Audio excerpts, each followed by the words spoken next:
저는 엘리자 톰슨입니다. BBC 다큐멘터리 PD로 15년째 일하고 있죠. 제 손을 거친 프로그램만 해도 30편이 넘습니다. 전쟁 지역도 가봤고 아프리카 오지도 다녀왔어요.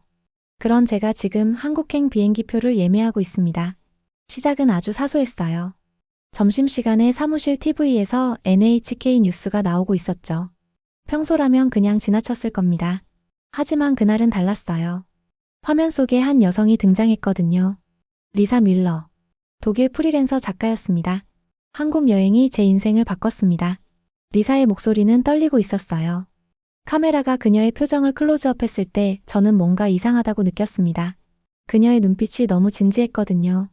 단순한 여행 후기를 말하는 사람의 눈이 아니었어요. 처음엔 그저 휴가였어요. 하지만 한국에서 보낸 2주가 제 모든 걸 바꿔놨습니다. 삶을 대하는 태도, 사람을 보는 시선, 심지어 제 직업관까지요. 앵커가 물었습니다. 어떻게 그게 가능하냐고. 리사는 잠시 말을 멈췄다가 대답했죠. 한국은 기술의 나라가 아니었어요. 사람의 나라였습니다. 그 순간 저는 샌드위치를 내려놓았습니다. 15년 동안 수많은 인터뷰를 봤지만 저런 표현은 처음이었거든요. 여행이 사람을 바꾼다? 그것도 한국이? 솔직히 말하면 저는 반신반의했습니다. 아니, 거의 의심했다고 해야 맞겠네요. 한국에 대해 제가 아는 건 K-팝과 삼성 정도였으니까요. 기술은 발전했겠지만 사람의 삶을 바꿀 만큼이라니. 과장 아닌가 싶었죠. 하지만 호기심은 커졌습니다. 그날 밤 집에 돌아와서도 리사의 인터뷰가 머릿속을 떠나지 않았어요. 저는 노트북을 켜고 검색을 시작했습니다. 한국 여행, 리사 뮬러, 변화. 키워드를 조합하며 자료를 찾았죠. 놀라운 사실을 발견했습니다. 리사의 이야기는 이미 CNN에도 소개됐더군요. 댓글란은 난리였어요. 나도 한국 가고 싶다. 정말 그렇게 특별한가 같은 반응들로 가득했습니다. 저는 의자에 깊숙이 몸을 기댔습니다. 창밖으로 런던의 밤거리가 보였어요. 비가 추적추적 내리고 있었죠. 회색빛 하늘, 젖은 보도블록. 익숙한 풍경이었습니다. 너무 익숙해서 오히려 무감각해진 풍경. 그때 문득 생각이 들었어요. 제가 마지막으로 뭔가에 진심으로 감동받은 게 언제였을까? 다큐를 만들면서도 저는 항상 카메라 뒤에 있었습니다. 관찰자였죠. 느끼는 사람이 아니라 기록하는 사람. 그게 제 일이었고 저는 그걸 자랑스럽게 여겼어요. 하지만 리사의 눈빛은 달랐습니다. 그녀는 관찰자가 아니었어요. 경험자였죠. 무언가를 직접 느낀 사람의 눈빛이었습니다. 다음 날 아침 저는 편집장 사무실 문을 두드렸습니다. 제임스 편집장은 커피를 마시며 저를 올려다봤죠. 무슨 일인가, 엘리자? 새 프로젝트 제안이 있습니다. 저는 준비해온 자료를 책상 위에 펼쳤어요. 리사의 인터뷰 캡처, NHK와 CNN 보도 내용, 그리고 한국 관련 통계 자료들. 제임스는 안경을 고쳤으며 자료를 훑어봤습니다. 변화의 순간들 시리즈 다음 편으로 제안합니다. 한국이요. 제임스가 눈썹을 치켜 올렸어요. 한국? K-팝 특집도 아니고? 아닙니다. 사람의 이야기입니다. 한 나라가 어떻게 여행자의 인생을 바꿀 수 있는지, 그게 정말 가능한 건지 제가 직접 확인하고 싶어요. 의심하는 건가, 믿는 건가? 저는 잠시 생각했습니다. 정직하게 대답하기로 했죠. 둘 다입니다. 의심하면서도 믿고 싶어요. 그래서 가봐야 합니다. 제임스는 한동안 저를 바라봤습니다. 그리고 천천히 고개를 끄덕였죠. 좋아. 2주 예산 승인하지. 팀은 최소한으로 구성해. 그리고 엘리자, 객관성 잃지 마. 우리는 감성 드라마를 만드는 게 아니야. 물론입니다. 그렇게 대답했지만 사무실을 나서는 제 가슴은 이상하게 뛰고 있었어요. 흥분이었을까요? 아니면 긴장이었을까요? 구분할 수 없었습니다. 일주일 후 저는 히드로 공항 출국장에 서 있었습니다. 촬영 감독 마크와 음향 담당 소피아가 함께였죠. 둘 다 베테랑이었어요. 마크는 제게 물었습니다. 솔직히 기대돼? 한국이? 저는 카트에 실린 장비 가방들을 보며 대답했습니다. 기대보다는 궁금함이죠. 진짜로 특별한 게 있는지. 소피아가 웃으며 끼어들었어요. 엘리자 PD 혹시 실망할 준비도 되어 있죠? 당연합니다. 저는 다큐 PD예요. 감정에 휘둘리는 사람이 아니죠. 그렇게 말했지만 비행기 좌석에 앉아 안전벨트를 매는 순간 제 손이 미세하게 떨리고 있다는 걸 느꼈습니다. 저는 창밖을 바라봤어요. 비행기가 이륙 준비를 하고 있었죠. 런던의 회색 하늘이 점점 멀어졌습니다. 구름 위로 올라가자 햇빛이 쏟아졌어요. 눈부셨죠. 저는 눈을 가늘게 뜨며 생각했습니다. 한국이라는 나라. 사람을 바꾼다는 그곳. 정말 그럴까? 12시간의 비행이 시작됐습니다. 저는 노트북을 꺼내 촬영 계획서를 다시 점검했어요. 송도, 한강, 경복궁, 전주. 일정이 빼곡했습니다. 2주 동안 최대한 많이 보고 담아야 했죠. 하지만 계획서를 보다가 문득 리사의 말이 떠올랐어요. 한국은 기술의 나라가 아니었어요. 사람의 나라였습니다. 저는 화면을 멍하니 바라봤습니다. 만약 리사가 맞다면 제 계획서는 전부 틀린 걸까? 기술과 장소만 나열한 이 일정으로 사람을 담을 수 있을까? 불안이 밀려왔습니다. 동시에 묘한 설렘도 있었어요. 15년 만에 처음 느끼는 감정이었죠. 예측할 수 없다는 것, 통제할 수 없다는 것. 저는 노트북을 덮었습니다. 그리고 눈을 감았어요. 어쩌면 이번엔 계획대로 되지 않을지도 모른다고 생각하며 비행기는 태평양 상공을 가로지르고 있었습니다. 저를 태우고 한국을 향해 인천공항에 도착한 건 이른 아침이었습니다. 기내에서 거의 잠을 못 잤는데도 이상하게 정신이 또렷했어요. 긴장 때문이었을까요? 비행기 문이 열리자마자 느껴진 건 공기였습니다. 신선했어요. 공항 특유의 냄새도 없었죠. 브리지를 걸으며 마크가 말했습니다. 공기가 다르네. 생각보다 쾌적한데? 저는 대답하지 않았어요. 아직 판단하기 이르다고 생각했거든요. 공항은 어디나 깨끗하니까요. 하지만 입국장에 들어서자 생각이 바뀌기 시작했습니다. 자동 입국 심사대가 일렬로 늘어서 있더군요. 화면을 터치하고 여권을 스캔하니 10초 만에 끝났어요. 직원과 말 한마디 섞지 않고요. 와, 빠르다. 소피아가 감탄했습니다. 저도 동의할 수밖에 없었죠. 히드로 공항에서는 입국 심사에만 30분씩 걸리곤 했으니까요. 짐을 찾아 나오는데 로봇 하나가 지나갔습니다. 청소 로봇이었어요. 스스로 움직이며 바닥을 닦고 있었죠. 마크가 재빨리 카메라를 꺼냈습니다. 찍어도 돼? 아직 공식 촬영은 아니지만 괜찮을 것 같네요. 사실 저는 로봇보다 사람들이 더 신경 쓰였어요. 공항 직원들의 움직임이 놀라울 정도로 효율적이었거든요. 서두르는 것 같지 않은데 모든 게 빠르게 진행됐습니다. 마치 잘 짜인 오케스트라 같았죠. 공항 밖으로 나오자 기사님이 기다리고 계셨어요. 현지 코디네이터인 지민 씨가 소개해준 분이었습니다. 짐을 싣고 차에 올라탔죠. 송도로 갈게요. 오늘 첫 촬영지예요. 지민 씨가 말했습니다. 저는 창밖을 바라봤어요. 고속도로가 매끄럽게 뻗어 있었습니다. 차들이 질서정연하게 달리고 있었죠. 신기한 건 경적 소리가 거의 들리지 않는다는 거였어요. 30분쯤 달렸을까? 갑자기 풍경이 바뀌었습니다. 높은 건물들이 등장하기 시작했어요. 하지만 런던의 빌딩 숲과는 달랐습니다. 건물 사이사이로 녹지가 보였거든요. 나무와 공원이 계획적으로 배치되어 있었어요. 여기가 송도입니다. 지민 씨의 설명이 시작됐어요. 세계 최초의 유비쿼터스 도시예요. 모든 게 네트워크로 연결되어 있죠. 쓰레기는 자동으로 수거되고 교통 시스템은 인공지능이 관리합니다. 마크가 눈을 빛냈어요. 와, 이거 촬영하면 대박이겠는데요? 저는 여전히 조심스러웠습니다.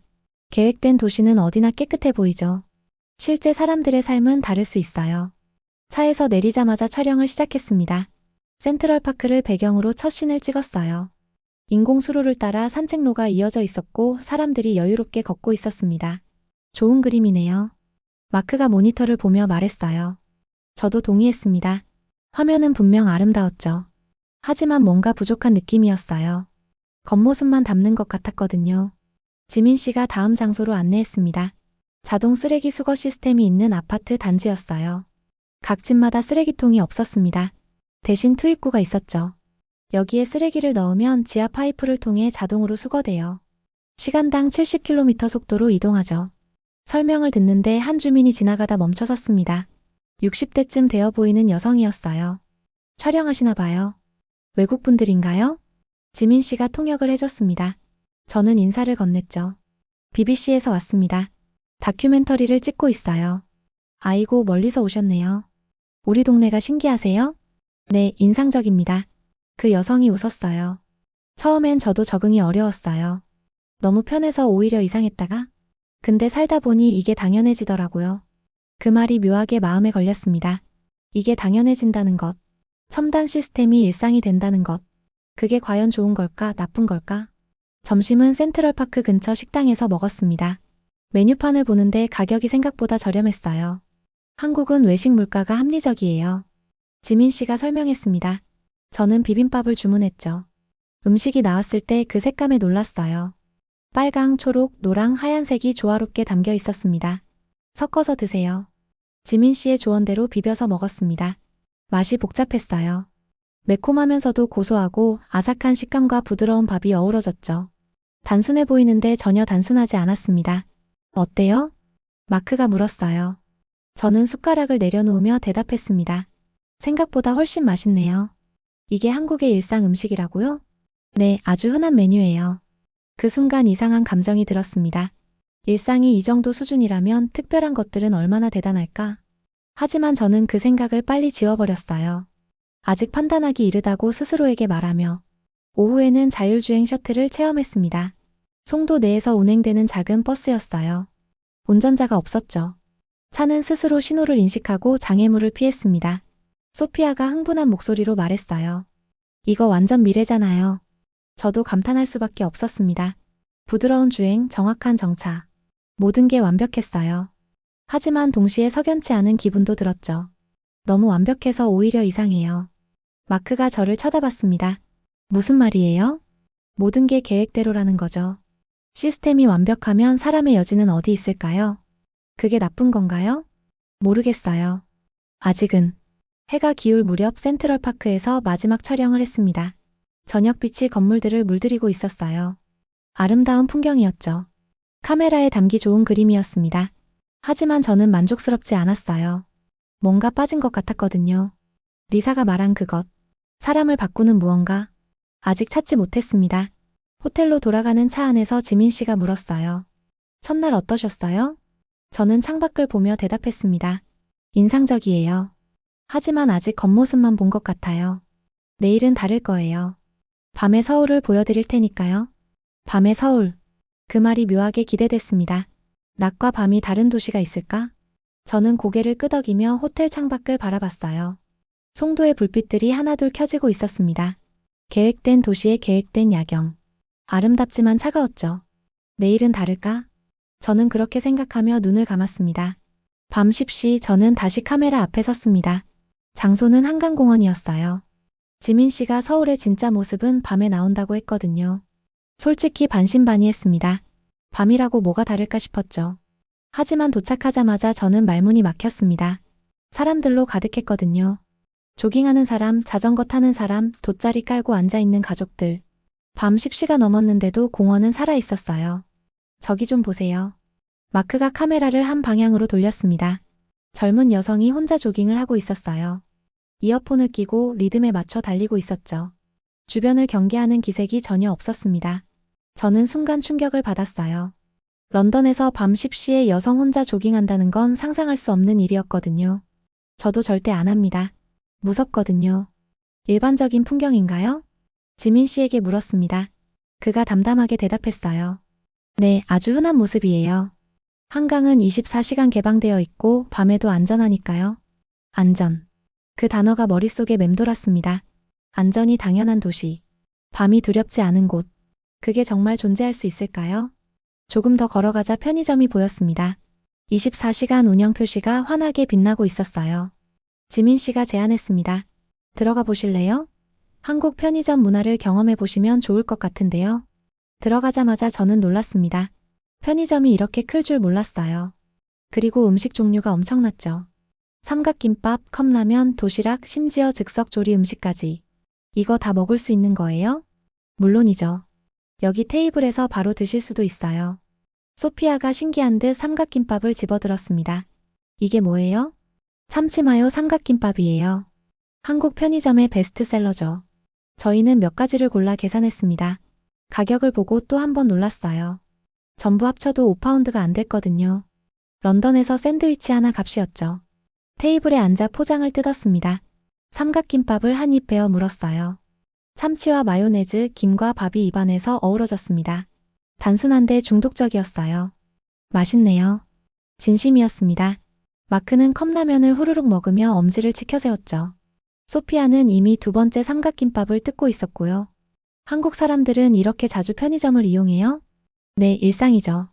새벽에 출근하면서 야근 후에 술 마신 다음에 언제든 여기 오면 먹을 게 있으니까요. 언제든. 그 말이 또 가슴에 와닿았습니다. 시간에 구애받지 않는 삶. 배고프면 나가면 되는 자유. 런던에서는 밤 10시 넘으면 대부분의 가게가 문을 닫았죠. 편의점을 나와 다시 한강을 걸었습니다. 그때 유모차를 끄는 부부가 지나갔어요. 아기는 푹 잠들어 있었고 부부는 조용히 이야기를 나누며 걷고 있었습니다. 저 시간에 유모차를요? 제가 중얼거리자 지민 씨가 웃었어요. 아기 재울 때 산책 나오는 분들 많아요. 안전하니까요. 저는 그 뒷모습을 한참 바라봤습니다. 카메라는 계속 돌아가고 있었어요. 마크도 뭔가를 느낀 것 같았습니다. 렌즈가 그 가족을 부드럽게 따라가고 있었거든요. 엘리자 PD, 자막 어떻게 할까요? 마크가 물었습니다. 저는 잠시 생각했어요. 그리고 입을 열었죠. 서울은 밤이 더 인간적이다. 이건 어때요? 좋네요. 강렬한데요? 하지만 자막을 정하고도 뭔가 찝찝했습니다. 너무 감정적인 표현 아닐까? 객관성을 잃은 건 아닐까? 제가 BBC PD라는 걸 잊은 건 아닐까? 자정이 가까워지자 지민 씨가 또 다른 곳으로 안내했습니다. 명동이었어요.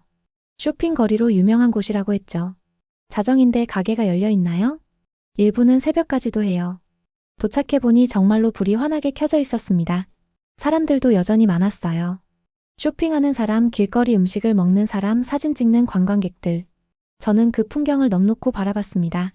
자정의 도시가 이렇게 활기찰 수 있다니. 런던은 이 시간이면 텅 비어 있을 텐데. 길을 걷다가 노점상 하나가 눈에 들어왔어요. 떡볶이를 파는 곳이었습니다. 빨간 소스가 보글보글 끓고 있었죠. 저거 매워요? 지민 씨가 웃었습니다. 네, 한국 음식은 대부분 매워요. 도전해 보시겠어요? 저는 고개를 끄덕였습니다. 3개를 샀어요. 하나씩 나눠 먹었죠. 입에 넣자마자 매운맛이 확 올라왔습니다. 눈물이 날 것 같았어요. 하지만 씹을수록 맛있었습니다. 매운데 달콤하고 쫄깃한 떡이 소스와 어우러지면서 중독적인 맛을 냈죠. 저도 모르게 2개째를 집어들었어요. 괜찮으세요? 지민 씨가 물었습니다. 저는 눈물을 닦으며 웃었어요. 엄청 매운데 자꾸 손이 가요. 이상하죠? 한국 음식이 그래요. 처음엔 낯설지만 점점 빠져들게 되죠. 그 말이 묘하게 마음에 남았습니다. 빠져든다. 저는 지금 한국에 빠져들고 있는 걸까요? 새벽 1시가 넘어서야 호텔로 돌아갔습니다. 방에 들어와 침대에 누웠어요. 피곤했지만 잠이 오지 않았습니다. 머릿속으로 오늘 본 풍경들이 스쳐 지나갔죠. 혼자 조깅하던 여성, 유모차를 끄는 부부, 자정에도 불이 켜진 가게들, 그리고 편의점의 삼각김밥. 모두 평범한 풍경이었습니다. 특별한 게 하나도 없었어요. 하지만 그게 더 특별했습니다. 평범함이 특별한 도시. 일상이 자유로운 곳. 저는 노트북을 켜서 오늘의 메모를 정리했습니다. 서울의 밤은 사람들에게 자유를 준다. 시간으로부터의 자유, 두려움으로부터의 자유. 타이핑을 멈추고 화면을 바라봤어요. 이게 맞나 싶었습니다. 너무 주관적인 표현 아닐까? 하지만 거짓말은 아니었어요. 제가 직접 느낀 거니까요. 창밖을 보니 서울의 불빛이 여전히 반짝이고 있었습니다. 잠들지 않는 도시. 아니, 잠들 필요가 없는 도시. 사람들이 원하는 시간에 원하는 걸 할 수 있는 곳. 저는 커튼을 닫고 다시 침대에 누웠습니다. 내일은 전통을 보러 간다고 했죠. 경복궁과 한옥마을. 과연 또 어떤 모습을 보게 될까? 눈을 감았습니다. 하지만 여전히 떡볶이의 매운맛이 입안에 맴돌았어요. 그리고 그게 싫지 않았습니다. 다음 날 아침 저희는 경복궁으로 향했습니다. 서울 한복판에 궁궐이 있다는 게 신기했어요. 런던도 버킹엄 궁전이 있지만 규모와 느낌이 달랐죠. 정문인 광화문에 도착했을 때 입이 벌어졌습니다. 웅장했어요. 양쪽으로 높은 성벽이 이어지고 문 위에는 정교한 누각이 올려져 있었습니다. 와, 이거 몇 년도 건물이에요? 마크가 카메라를 들며 물었습니다. 지민 씨가 대답했죠. 1395년에 지어졌어요. 600년도 더 됐죠. 600년. 저는 그 숫자를 곱씹었습니다. 영국에도 오래된 건축물이 많지만 이렇게 보존된 궁궐은 흔치 않았거든요. 안으로 들어서자 넓은 광장이 펼쳐졌습니다. 근정전이라는 정전이 정면에 보였어요. 2층 건물인데 지붕이 유난히 컸습니다. 처마가 우아하게 휘어져 있었죠. 저기서 왕이 신하들을 만났대요. 소피아가 안내 책자를 보며 말했습니다. 저는 그 건물을 올려다봤어요. 화려하진 않았지만 위엄이 있었습니다. 단순한 선들이 모여 만든 아름다움이었죠. 촬영을 하는데 한복을 입은 사람들이 지나갔습니다. 관광객들이었어요. 알록달록한 한복을 입고 사진을 찍고 있었죠. 저것도 찍을까요? 마크가 물었습니다. 저는 고개를 저었어요. 관광 이벤트 같은데요? 우리가 찾는 건 진짜 한국 아닌가요? 지민 씨가 조심스럽게 말했습니다. 한복 체험 한번 해보시는 건 어때요? 직접 입어보면 느낌이 다를 거예요. 저는 망설였습니다. 쇼 같은 느낌이 들어서요. 하지만 마크와 소피아가 기대하는 눈빛으로 저를 보고 있었죠. 할 수 없이 고개를 끄덕였습니다. 한복 대여점에 들어갔어요. 벽면에 수십 벌의 한복이 걸려 있었습니다. 색깔도 디자인도 다양했죠. 주인분이 제게 연한 하늘색 한복을 권했어요. 이거 입어보세요. 잘 어울릴 것 같아요. 탈의실에서 옷을 갈아입었습니다. 처음엔 어떻게 입는 건지 몰라 헤맸어요. 지민 씨가 도와줬죠. 저고리를 입고 치마를 두르니 전혀 다른 사람이 된 기분이었습니다. 거울을 봤어요. 낯설었습니다. 하지만 이상하게도 어색하지 않았죠. 한복의 선이 제 몸을 따라 자연스럽게 흘러내렸어요. 밖으로 나오자 마크가 휘파람을 불었습니다. 완전 딴 사람 같은데요? 저는 어색하게 웃었어요. 이상하지 않아요? 전혀요. 오히려 잘 어울려요. 궁궐을 다시 걸었습니다. 한복을 입으니 느낌이 정말 달랐어요.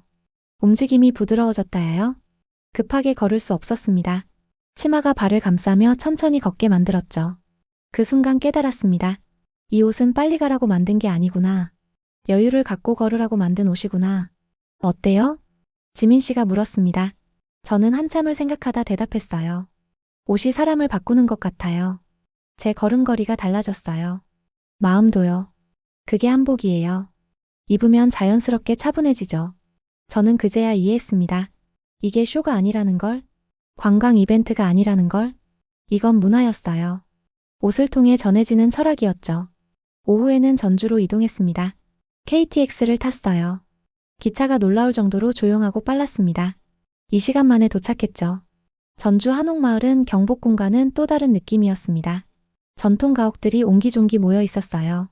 지붕의 곡선이 아름다웠죠. 마치 물결처럼 이어졌습니다. 여기서 도자기 장인을 만나실 거예요. 지민 씨가 한 공방으로 안내했습니다. 문을 열고 들어가니 흙냄새가 났어요. 한쪽에는 물레가 있었고 선반에는 완성된 도자기들이 놓여 있었죠. 어서 오세요. 나이 지긋한 남성이 일어나 인사했습니다. 60대 후반쯤 되어 보였어요. 손에 흙이 묻어 있었죠. 제가 이곳을 운영하는 박윤석입니다. 저희는 인터뷰를 준비했습니다. 박윤석 장인은 물레 앞에 앉았어요. 그리고 흙을 올려놓았죠. 도자기는 급하게 만들 수 없어요. 흙의 속도를 따라가야 합니다. 물레가 돌기 시작했습니다. 장인의 손이 흙을 쓰다듬었어요. 천천히 부드럽게. 흙이 점점 모양을 잡아갔습니다. 저는 그 과정을 넋놓고 바라봤습니다. 화려하지 않았어요. 특별한 기술이 보이지도 않았죠. 하지만 뭔가 마음을 끄는 게 있었습니다. 얼마나 걸리나요? 하나 만드는데요. 제가 물었습니다. 장인이 잠시 손을 멈췄어요. 작품마다 다르죠. 빠르면 몇 시간, 길면 몇 달. 하지만 시간은 중요하지 않아요. 그럼 뭐가 중요한가요? 진심이죠. 진심. 그 단어가 가슴에 꽂혔습니다. 장인이 다시 말을 이었어요. 저는 흙에게 거짓말하지 않아요. 흙도 제게 거짓말하지 않고요. 그래서 오래 걸리는 겁니다. 서로 진심을 나누려면 시간이 필요하니까요. 흙과 진심을 나눈다고요? 네, 도자기는 제가 만드는 게 아니에요. 흙과 제가 함께 만드는 겁니다. 저는 할 말을 잃었습니다. 이 사람은 도자기를 만드는 게 아니었어요. 철학을 빚고 있었죠. 요즘 젊은 사람들은 빨리빨리를 좋아해요. 효율적인 걸 중요하게 생각하죠. 하지만 진짜는 오래된 것 속에 있어요. 느린 것 안에 있습니다. 장인의 말이 머릿속에서 울렸습니다. 진짜는 오래된 것 속에, 느린 것 안에. 저는 지난 이틀을 떠올렸어요. 송도의 첨단 기술, 서울의 24시간 편의점.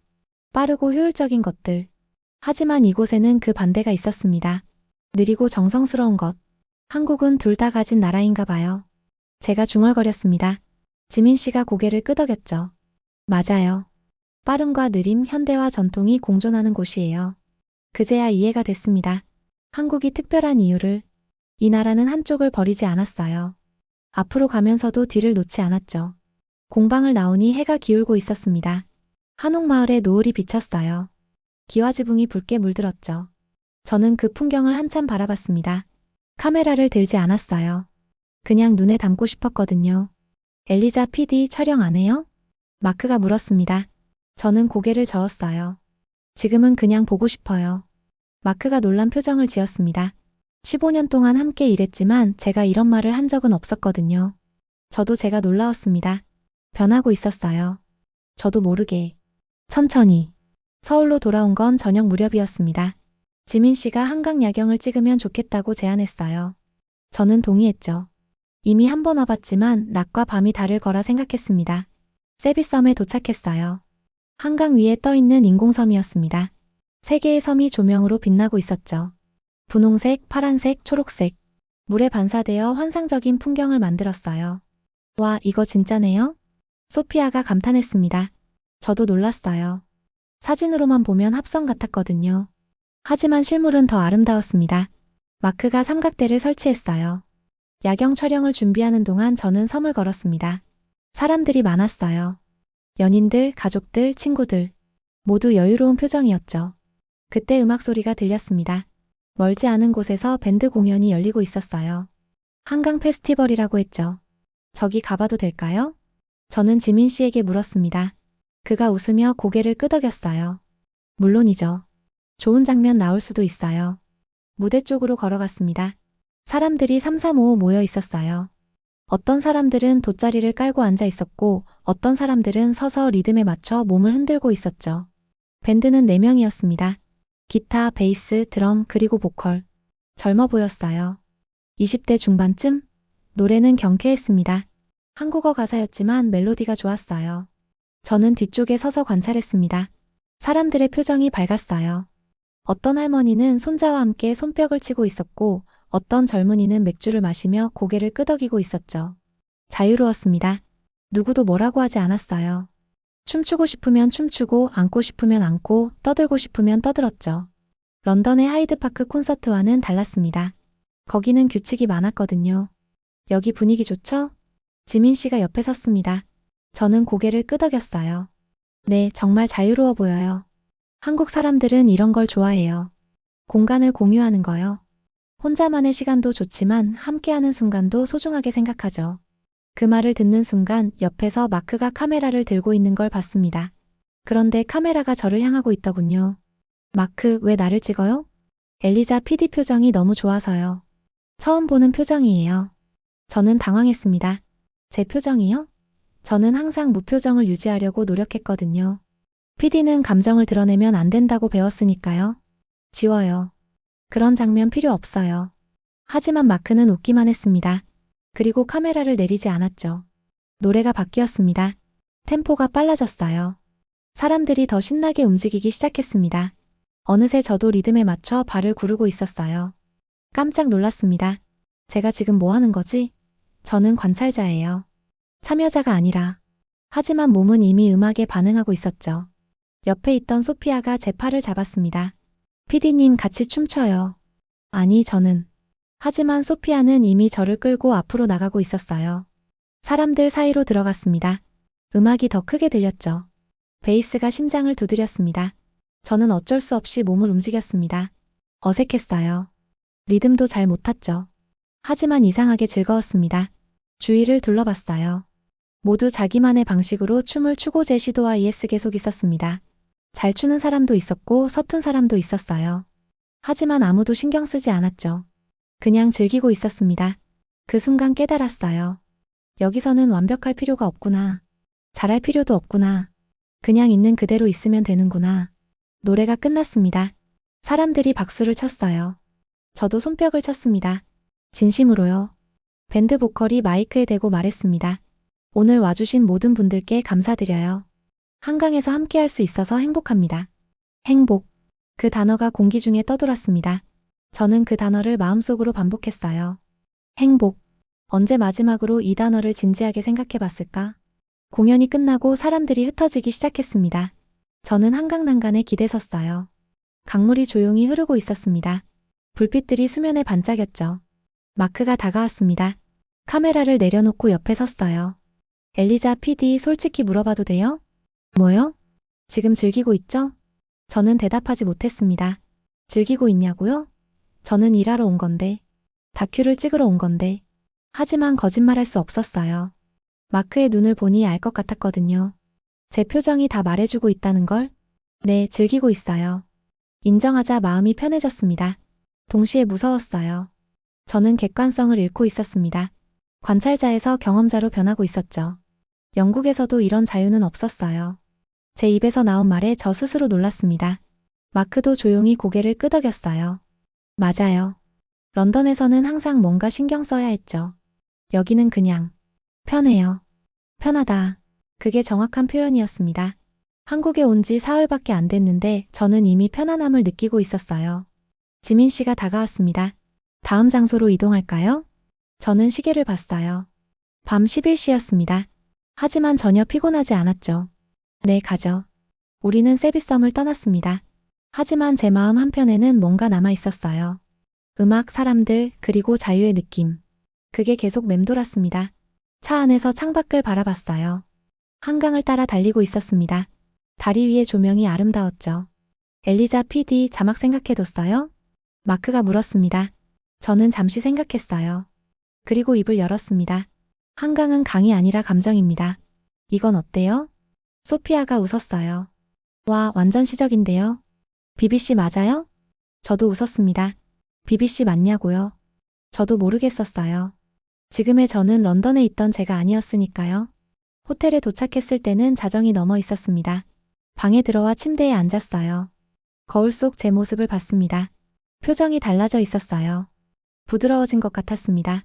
눈빛도 예전과 달랐죠. 뭔가 살아있는 느낌이었어요.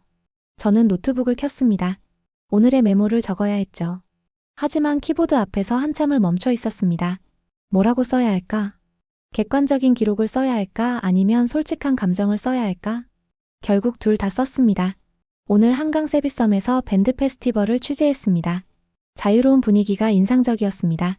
사람들은 규칙에 얽매이지 않고 자신만의 방식으로 음악을 즐기고 있었습니다. 여기까지가 객관적인 기록이었어요. 그리고 한 줄을 더 추가했습니다. 나도 그 안에 있었습니다. 그리고 행복했습니다. 타이핑을 멈췄어요. 마지막 문장을 다시 읽었습니다. 행복했다. 언제 마지막으로 일기에 이런 단어를 썼을까? 저는 파일을 저장하고 노트북을 닫았습니다. 창밖을 봤어요. 서울의 밤이 여전히 빛나고 있었습니다. 리사의 말이 떠올랐어요. 한국이 제 인생을 바꿨습니다. 저는 이제 그 말을 조금 이해할 것 같았습니다. 아니, 이해하기 시작했다고 해야 맞겠네요. 변화는 갑자기 오지 않습니다. 천천히 조용히 스며들죠. 마치 물이 땅에 스며들듯이. 저도 지금 그렇게 변하고 있는 걸까요? 한국이라는 땅에 스며들고 있는 걸까요? 확신할 수 없었습니다. 하지만 두렵지 않았어요. 오히려 기대됐죠. 내일은 또 무엇을 보게 될까? 어떤 감정을 느끼게 될까? 저는 그렇게 생각하며 잠자리에 들었습니다. 그리고 오랜만에 편안하게 잠들었어요. 다음 날은 음식 탐방으로 시작됐습니다. 지민 씨가 특별한 곳을 예약해뒀다고 했어요. 전통 한정식 전문점이었죠. 식당에 도착하니 한옥 건물이었습니다. 문을 열고 들어가자 나무 냄새가 났어요. 신발을 벗고 방으로 들어갔습니다. 낮은 테이블이 놓여 있었고 방석이 깔려 있었어요. 창 밖으로 작은 정원이 보였습니다. 조용했죠. 여기는 미슐랭 가이드에도 소개된 곳이에요. 지민 씨가 설명했습니다. 저는 고개를 끄덕이며 앉았어요. 무릎을 꿇고 앉으니 자세가 바르게 됐습니다. 잠시 후 주인장이 들어왔습니다. 50대 중반쯤 되어 보이는 여성이었어요. 한복을 입고 있었죠. 어서 오세요.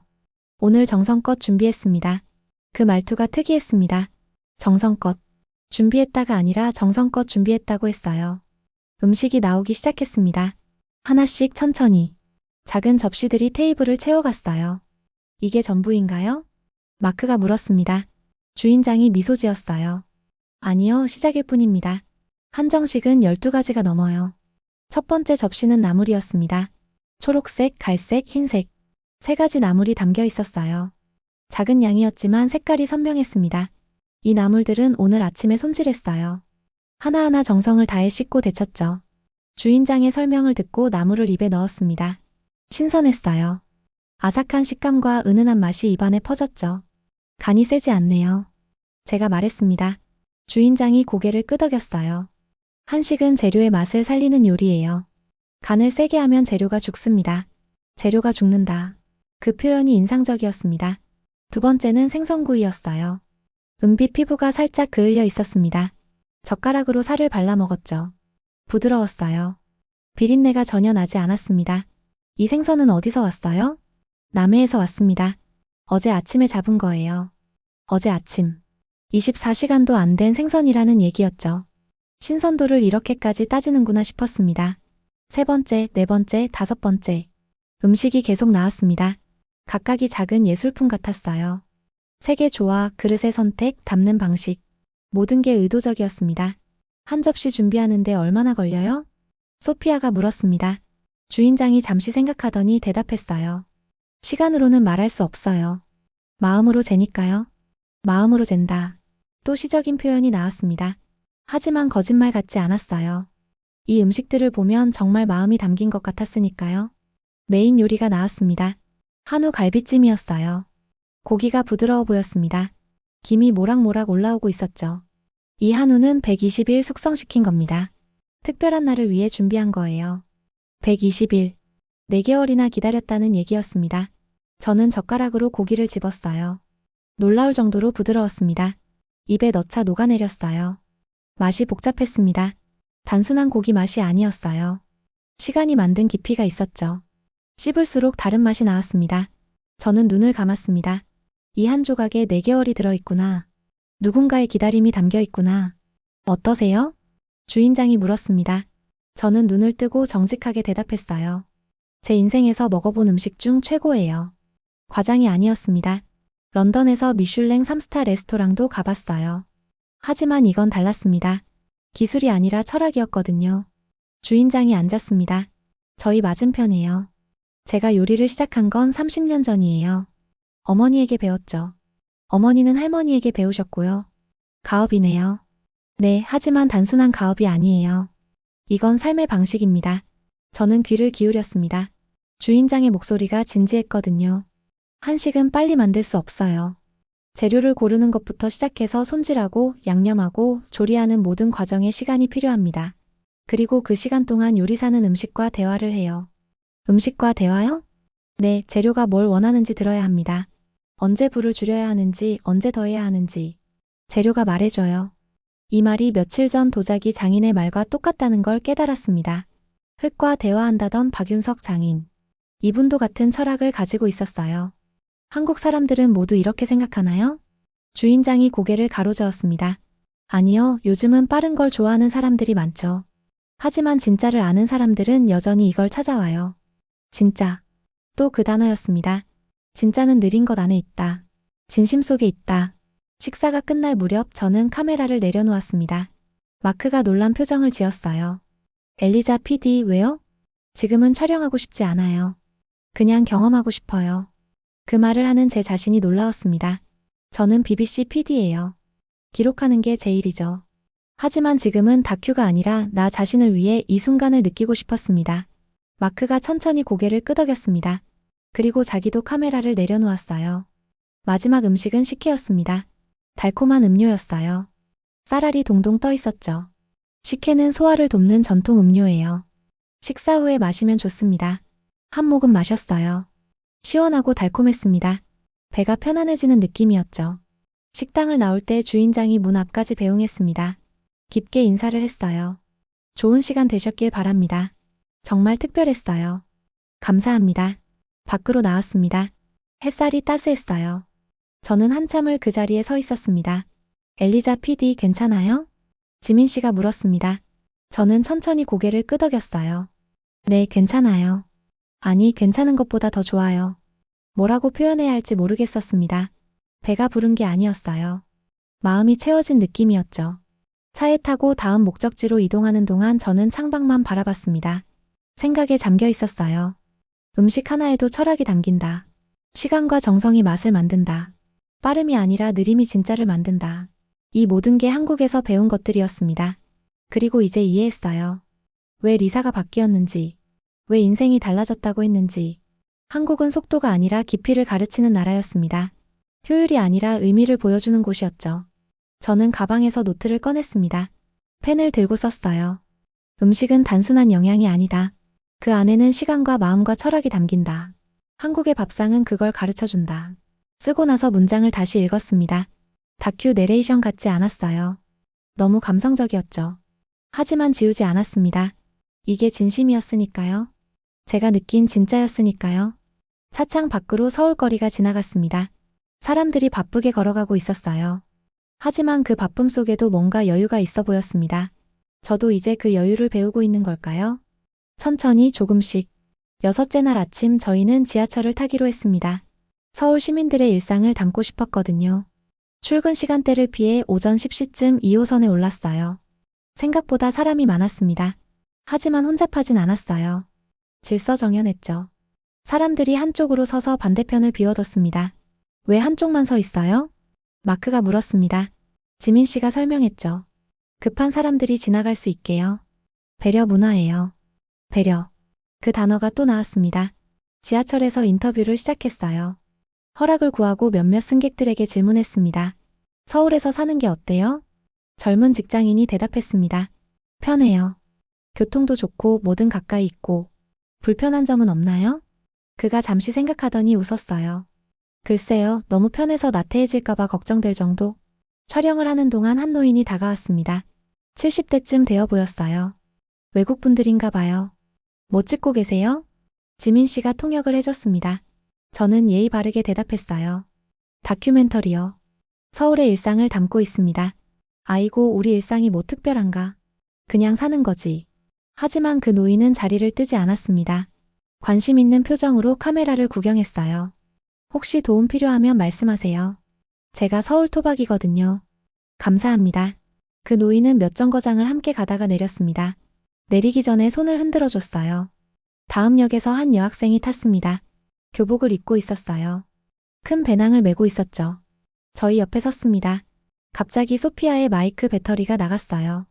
예비 배터리를 가방에 넣어뒀는데 찾을 수가 없었습니다. 이거 큰일인데.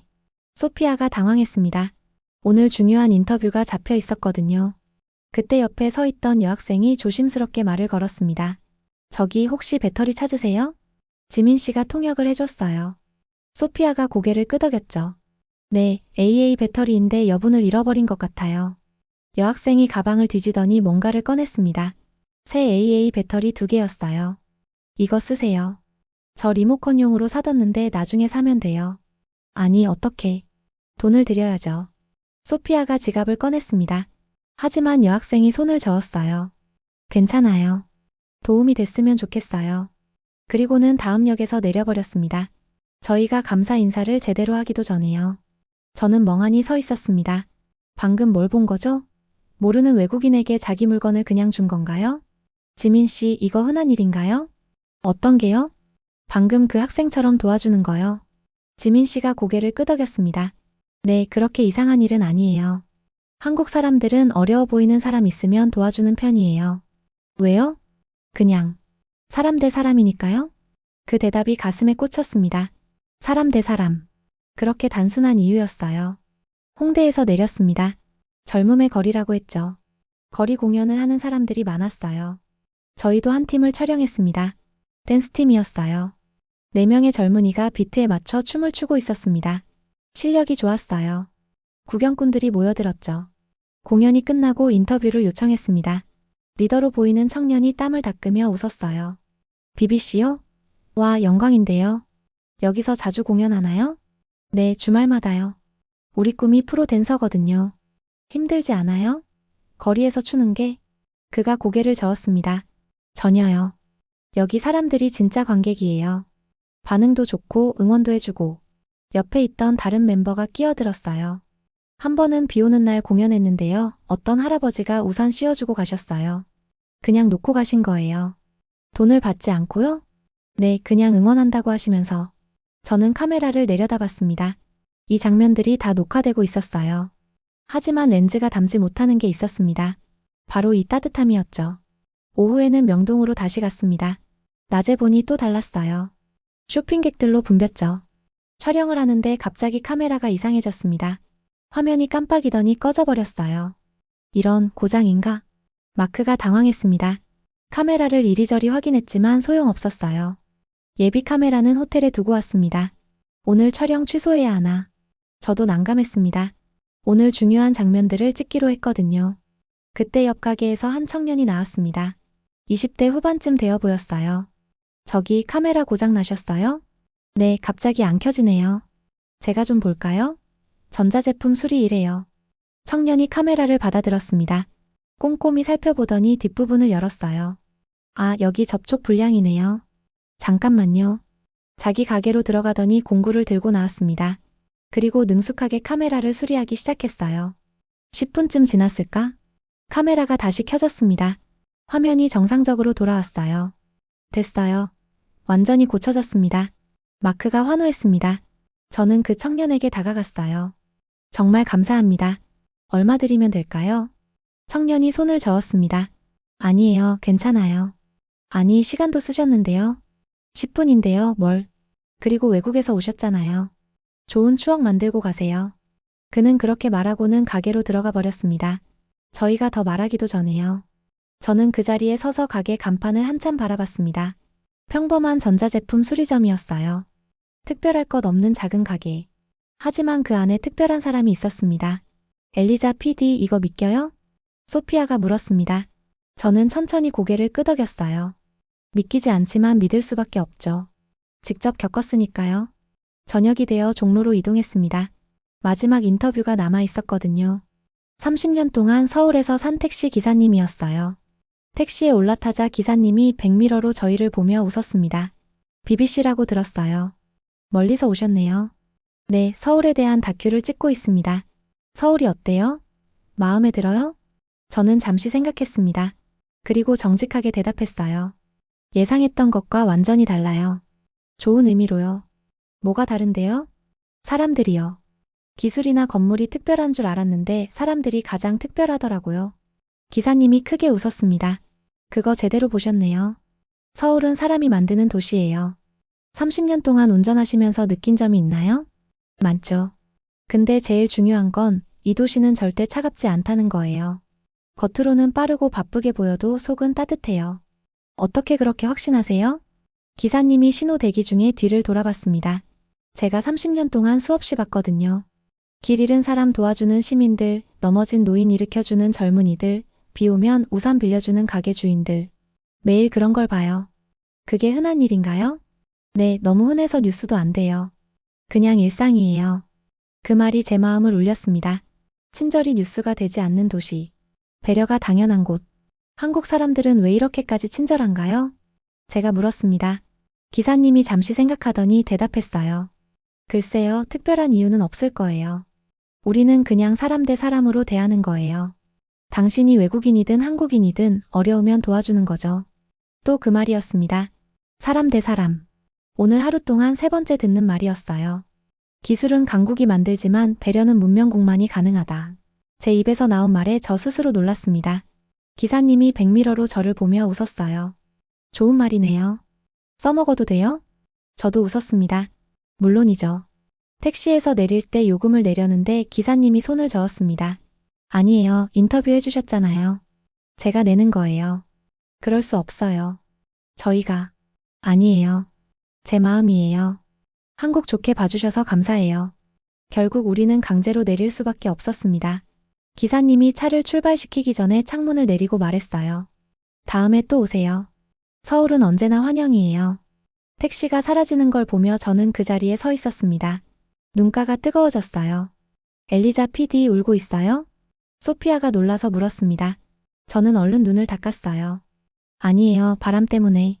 하지만 거짓말이었습니다. 저는 울고 있었어요. 감동해서요. 하루 동안 6명의 사람을 만났습니다. 지하철에 놓인 배터리를 준 여학생, 카메라를 고쳐준 청년, 거리. 공연팀, 우산을 준 할아버지의 이야기, 그리고 택시기사. 모두 낯선 사람이었어요. 저희에게 아무 의무도 없는 사람들이었죠. 하지만 모두 도와줬습니다. 대가 없이요. 왜 이렇게까지 친절하냐는 질문에 돌아온 대답은 항상 같았습니다. 그냥 사람 대 사람일 뿐이에요. 저는 그제야 깨달았습니다. 한국의 진짜 기술은 반도체나 스마트폰이 아니었어요. 바로 사람이었습니다. 서로를 사람으로 대하는 능력. 그게 이 나라의 가장 위대한 기술이었어요. 호텔로 돌아가는 길에 저는 계속 생각했습니다. 리사가 바뀐 이유를요. 기술이 사람을 바꾸지 않아요. 사람이 사람을 바꾸죠. 친절이 친절을 부르고 배려가 배려를 낳습니다. 저도 변하고 있었어요. 매일 조금씩. 이 도시의 따뜻함에 녹아들며 방에 들어와 거울을 봤습니다. 제 눈이 촉촉했어요. 언제 마지막으로 이렇게 울었을까? 노트북을 켰습니다. 오늘의 메모를 써야 했죠. 하지만 키보드 앞에서 한참을 멈춰 있었어요. 뭐라고 써야 할까? 객관적인 관찰을 써야 할까? 아니면 결국 마음 가는 대로 썼습니다. 오늘 나는 인간성을 목격했다. 카메라에 담을 수 없는 것을 봤다. 그건 바로 선이었다. 대가 없는 친절, 조건 없는 배려. 한국은 그걸 일상으로 만든 나라다. 사람이 기술이 되고 친절이 문화가 되는 곳. 타이핑을 멈추고 화면을 바라봤어요. 이건 다큐 내레이션이 아니었습니다. 고백이었죠. 하지만 지우지 않았어요. 이게 진실이었으니까요. 창밖을 봤습니다. 서울의 밤이 또 시작되고 있었어요. 불빛들이 하나둘 켜지고 있었죠. 저 빛 하나하나 뒤에 사람이 있을 겁니다. 누군가를 도울 준비가 되어 있는 사람들이요. 저는 커튼을 닫고 침대에 누웠습니다. 피곤했지만 마음은 충만했어요. 내일이면 일주일입니다. 절반이 지났죠. 나머지 일주일은 또 어떤 변화를 가져올까? 저는 그렇게 생각하며 잠들었습니다. 그리고 꿈속에서도 웃고 있었어요. 2주가 지났습니다. 마지막 날이 왔어요. 아침에 일어나 짐을 쌌습니다. 가방이 올 때보다 무거워졌더군요. 기념품 때문이 아니었어요. 마음이 무거워진 거였죠. 떠나기 싫었습니다. 이런 감정은 처음이었어요. 15년 동안 수십 개 나라를 다녔지만 떠나기 싫었던 적은 없었거든요. 호텔 로비에서 마크와 소피아를 만났습니다. 둘 다 표정이 어두웠어요. 다들 아쉬워 보이네요. 제가 말하자 마크가 고개를 끄덕였습니다. 솔직히 더 있고 싶어요. 2주론 부족해요. 소피아도 동의했죠. 맞아요. 이제 좀 적응됐는데. 체크아웃을 하고 공항으로 향했습니다. 지민 씨가 배웅을 나왔어요. 2주 동안 고생 많으셨어요. 아니에요. 저희가 감사하죠. 차에 타고 인천공항으로 가는 동안 창밖을 계속 바라봤습니다. 지나가는 풍경 하나하나가 아쉬웠어요. 저 건물도, 저 거리도, 저 사람들도. 어떠셨어요? 한국이? 지민 씨가 물었습니다. 저는 한참을 생각했어요. 뭐라고 대답해야 할까? 특별했어요. 제 예상을 완전히 뒤엎었죠. 좋은 의미로요? 네, 가장 좋은 의미로요. 공항에 도착했습니다. 지민 씨가 짐을 내려주고 인사를 건넸어요. 좋은 여행 되세요. 그리고 꼭 다시 오세요. 저는 악수를 청했습니다. 하지만 지민 씨는 악수 대신 포옹을 했어요. 따뜻한 포옹이었죠. 엘리자 PD 변하셨어요. 처음 만났을 때랑 완전히 달라요. 어떻게요? 눈빛이 부드러워졌어요. 웃음도 많아지고요. 저는 웃었습니다. 스스로도 느끼고 있었거든요. 변했다는 걸. 공항 로비로 들어갔습니다. 체크인 카운터에서 직원이 환하게 웃으며 맞아줬어요. 여행 즐거우셨어요? 네, 정말로요. 다음에 또 오세요. 환영합니다. 짐을 붙이고 출국장으로 향했습니다. 보안 검색을 마치고 면세구역으로 들어갔어요. 게이트 근처에 카페가 있었습니다. 마지막으로 한국 커피를 마시고 싶었어요. 아메리카노를 주문했죠. 자리에 앉아 커피를 마시는데 한 지상 직원이 다가왔습니다. 혹시 BBC에서 오신 분들 맞으세요? 네, 맞는데요? 지민 씨가 전해달라고 하셨어요. 직원이 작은 상자를 건넸습니다. 열어보니 삼각김밥 3개가 들어있었어요. 쪽지도 함께 있었죠. 비행기에서 드세요. 한국 맛 그리울 때마다 생각나시라고. 마이너스 지민 올림. 저는 그 쪽지를 한참 바라봤습니다. 눈시울이 뜨거워졌어요. 괜찮으세요? 직원이 걱정스럽게 물었습니다. 저는 얼른 고개를 끄덕였어요. 네, 괜찮아요. 고맙다고 전해주세요. 탑승 시간이 됐습니다. 게이트로 걸어가는데 발걸음이 무겁더군요. 정말 떠나는구나. 한국을 떠나는구나. 비행기에 올랐습니다. 자리에 앉아 안전벨트를 맸어요. 창밖을 봤습니다. 인천공항이 보였죠. 2주 전에는 설렘으로 바라봤던 곳이었어요. 지금은 아쉬움으로 바라보고 있었죠. 비행기가 움직이기 시작했습니다. 활주로로 이동하고 있었어요. 저는 창문에 이마를 기댔습니다. 엘리자 PD 괜찮아요? 마크가 물었습니다. 저는 웃으며 대답했어요. 네, 그냥. 아쉬워서요. 저도요. 다시 올 거예요? 당연하죠. 꼭 다시 올 거예요. 비행기가 이륙했습니다. 몸이 뒤로 밀렸어요. 창밖으로 땅이 점점 멀어졌습니다. 서울이 작아지고 있었어요. 건물들이, 거리들이, 그리고 사람들이. 저는 가방에서 카메라를 꺼냈습니다. 그리고 녹화 버튼을 눌렀어요. 하지만 렌즈를 창밖이 아니라 제 얼굴로 돌렸습니다. 지금은 2025년 10월 31일입니다. 한국에서의 마지막 날이죠. 목소리가 떨렸어요. 하지만 계속했습니다. 2주 전 저는 의심을 안고 왔어요. 정말 한 나라가 사람을 바꿀 수 있는지, 여행이 인생을 바꿀 수 있는지. 잠시 말을 멈췄습니다. 생각을 정리했죠. 이제 압니다. 가능해요. 한국이 저를 바꿨어요. 기술이 바꾼 게 아니에요. 음식이 바꾼 것도 아니고요. 사람들이 바꿨습니다. 그들의 친절이, 배려가, 따뜻함이 저를 바꿨어요. 눈물이 흘러내렸습니다. 닦지 않았어요. 그냥 흐르게 뒀죠.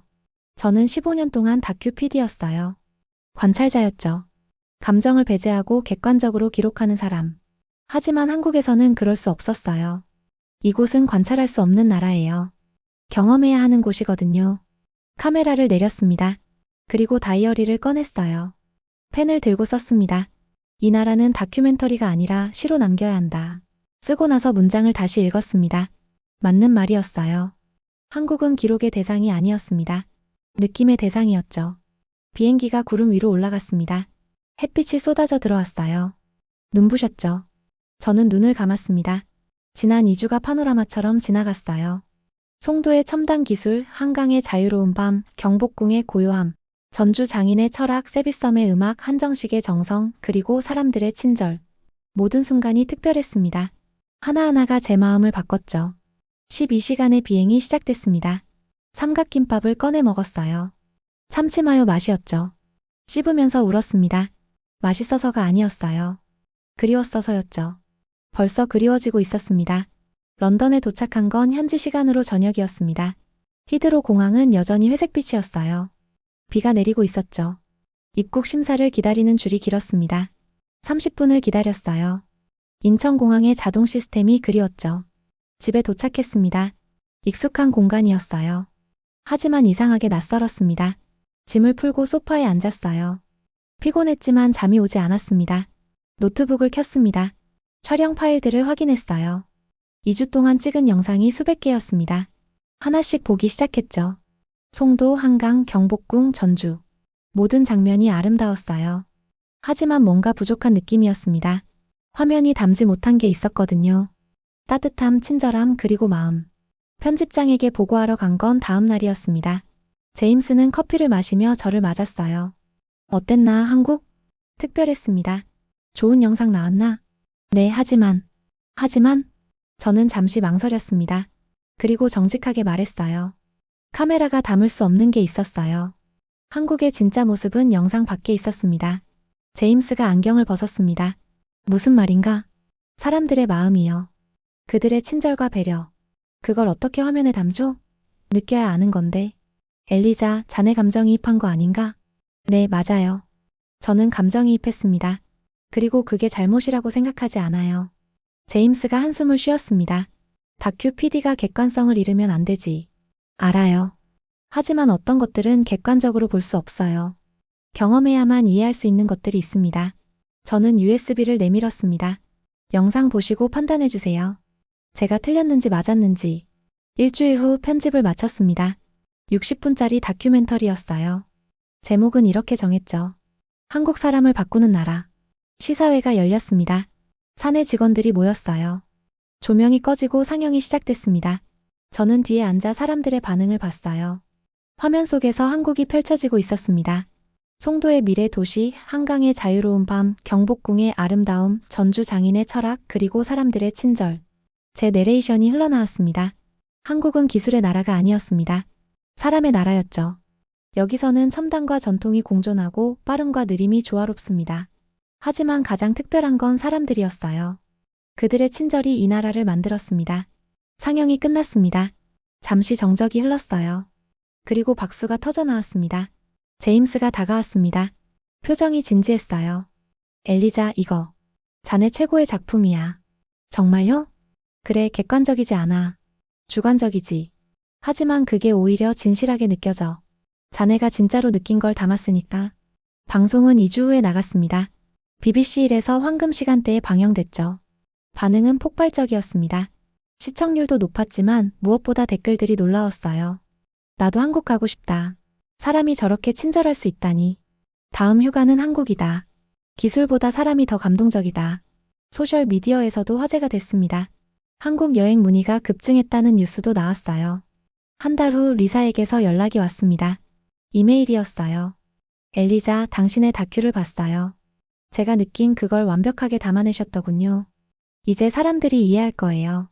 한국이 왜 특별한지, 사람이 얼마나 중요한지. 감사합니다.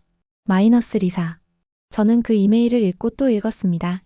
그리고 답장을 썼어요. 리사, 당신이 맞았어요. 한국은 사람을 바꾸는 나라예요. 저도 바뀌었습니다. 그리고 그 변화에 감사하고 있어요. 언젠가 함께 한국에 다시 가요. 마이너스 엘리자. 지금은 그로부터 6개월이 지났습니다. 저는 여전히 BBC PD예요. 하지만 달라졌죠. 이제 저는 카메라 뒤에만 있지 않아요.